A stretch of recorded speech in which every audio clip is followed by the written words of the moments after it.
High high, আমার আম্মু তো সামোসা পাঠিয়েছে। আরে আর এই খিচুড়ি। শোনো সবাই, যে এর সাথে পাঞ্জা খেলে জিততে পারবে তাকেই টাকা দেওয়া হবে। হ্যাঁ, আর তোমাদের খাবার এখানে জমা দিতে হবে। আমি খেলবো তোমার সাথে পাঞ্জা। আমিও খেলবো। কি সামোসা? আচ্ছা, এখানে রাখো। আরে বাবা, এর গায়ে তো অনেক শক্তি। হায় হায়, আমি তো হেরে গেলাম। এই এবার তুই আয়, তোর সাথে আমি পাঞ্জা খেলবো। তোকে তো আমি এমনিতেই হারিয়ে দিব। এই তো হারিয়ে দিছি। আয় হ্যাঁ, আমি তো হেরে গেলাম। যাক বাবা যাক, আজকে তো আমার কাজ হয়ে গেছে। মজা করে, কিন্তু আমার খিচুড়ি। গরি, কই তুমি? হ্যাঁ দিদি, আপনি খাবার নিয়ে এসেছেন? হ্যাঁ, এই নাও খাবার। ধন্যবাদ দিদি আপনাকে। মা দিদি খাবার নিয়ে এসেছে। আমি তোমার সাথে খেলতে চাই, কিন্তু আমার কাছে তো খিচুড়ি আছে। কি খিচুড়ি? ওয়াকে খিচুড়ি কে খাবে? আরে দাঁড়া দাঁড়া, এই খিচুড়ি আমার কুকুরকে খেয়ে দেবো। এমনিতেও আমার সাথে জিততে পারবে না, বুঝছিস?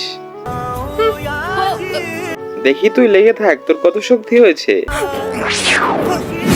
আরে বাবা, তুই আমাকে কিভাবে হারিয়ে দিলি? আচ্ছা ঠিক আছে, এনে তোর টাকা। কি হলো বুঝতে পারলাম না তো। দিদি, আজকে আমি কি